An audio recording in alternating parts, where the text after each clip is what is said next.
You're an aspiring trader that can't draw your support and resistance properly. Your supports get broken, stop losses gets tapped, and you lose money even though you seem to have drawn everything correctly. Well then, you're in luck. In this video, I'll share with you how to actually draw a well thought out support and resistance level that won't break. And in the event of an unlikely break, how to turn it into a win.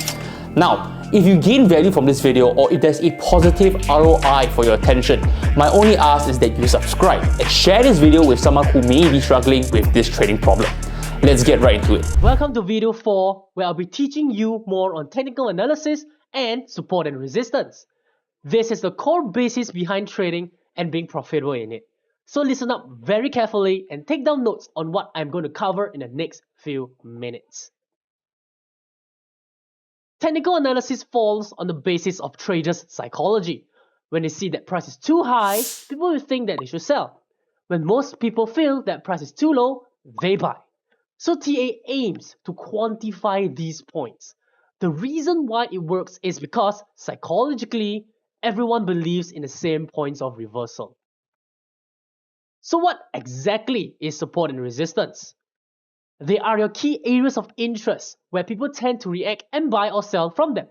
For example, a support is somewhere where people feel the price is too low and it is cheap to buy. Hence the price goes up. This is the same thing and vice versa for the resistance. Now, let's do it together with me. I'm going to teach you how to draw support and resistance as well as me. So let's look at a chart right over here. For example, the gold chart. What I want you to do is to first look out for key areas of interest where price tends to bounce around that level. So let's look at the right over here. Box A. You can see that price bounced off it multiple times downwards, and this is your resistance. Let us look at the next example, box B. You can see that price has been consistently bouncing up and up from this area, which is your support. So to put it simply, the price is bouncing between A and B. So now if you guys want a more accurate terminology behind this is something called a rejection, meaning that price cannot break and go above price A and it cannot go below price B as well. So now let us move on to the next example, example number 2. I'm going to teach you more on how to draw resistance properly. There are 2 main steps you need to take note of. So number 1, firstly, you got to identify your areas of rejection, which are mainly the wicks. So once identified, you draw a box covering the wicks, and then you extend the lower edge of the box all the way down until it touches the lowest body candle. Now that is a very good resistance. Next, let me cover the support. So same thing, we have to identify the key areas of rejection, which are the wicks, right over here. After that, we draw a box covering the wicks and we extend the upper edge of the box till it covers the highest body candle. That is a very good support drawn. So of course, not all support and resistance are treated the same. There are the strong ones and there are the weak ones. We are primarily concerned with the strong ones. So how do we differentiate the strong from the weak? Very simple. We need to look for 2 criteria. Number 1, there needs to be minimally 3 bounces for the SNR. And number 2, the SNR must lie at least within the 1 hour time frame and above. The reason why it minimally takes 3 bounces in order for the SNR to be considered a strong one is because if price has rejected it 3 times before, it's most likely to reject the same area of interest again and again. Next, the reason why a strong SNR only exists on the 1 hour time frame and above is because there is lesser market noise and manipulation on the higher time frame, where price tends to respect the SNR there more often as compared to the ones in the lower time frames. If you're enjoying what you see and you think that someone that you know may just benefit from this information we're giving, I would like to extend a thank you in advance for sharing it with that person. It's only gonna take 10 seconds and it's just a quick flick of your tongue, but it will help us spread the message a very long way. So how did I add support and resistance to my trading strategy? Number 1, SNR serves as an idea of confluence. What I mean by this is, I do not view SNR as my sole base of entry. Imagine it like a piece of a jigsaw puzzle. You cannot fit it in exactly and expect to solve the whole puzzle with just one single piece. Instead, I will also need other pieces of the puzzle that can help determine finding and entering profitable trades for me.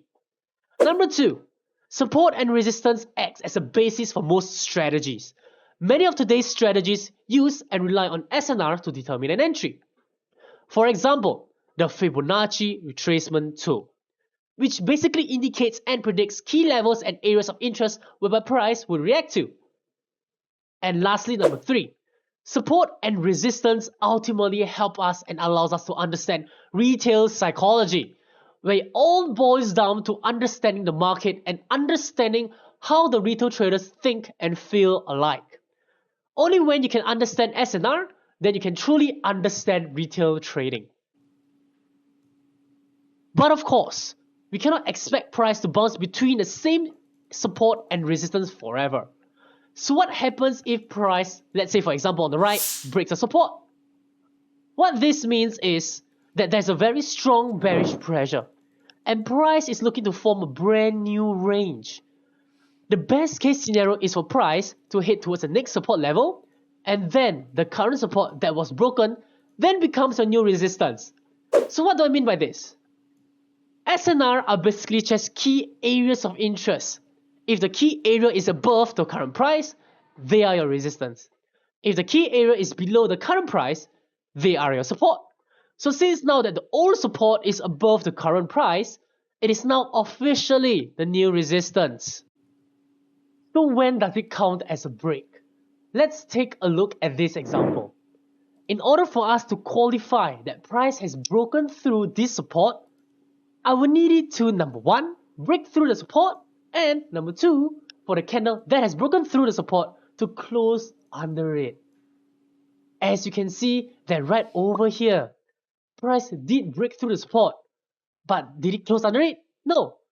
In fact, price closed within and above the support, and as you can see, price has rejected the support and went all the way up and came all the way back down to retest it again right over here.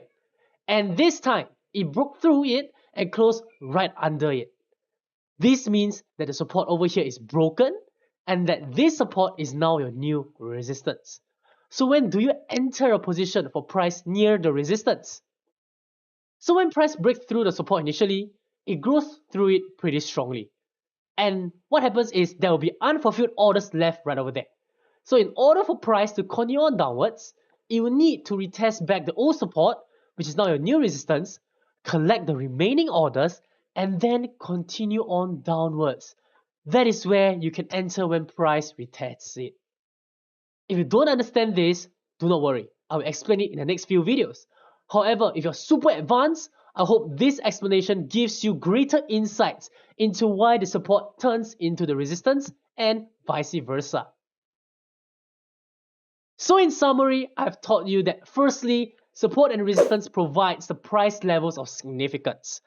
Number 2, SNR is a reflection of market psychology where it allows us to understand the market and its movement better. And lastly, number 3, SNR serves as good decision-making points for us to enter the market.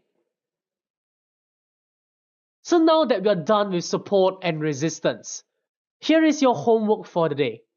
Go ahead and chart out the support and resistances on a daily and on the 1 hour time frame on Go. Number 2, take 15 minutes to go to TradingView and use the box functions to chart out the supports and resistances. Lastly, go and identify structures where supports has been broken and forms new resistances. If you can master this, you'll be one step closer to becoming a profitable trader. Thanks for sticking to the end of this video. Now, if you want to know how to use support and resistance in a 90% win rate proven strategy, click here. This is part 1 of a multi-part series I'm launching absolutely for free with the intentions of making high quality trading information accessible to everyone. Make sure to subscribe for part 2 and more. I'll see you in the next video.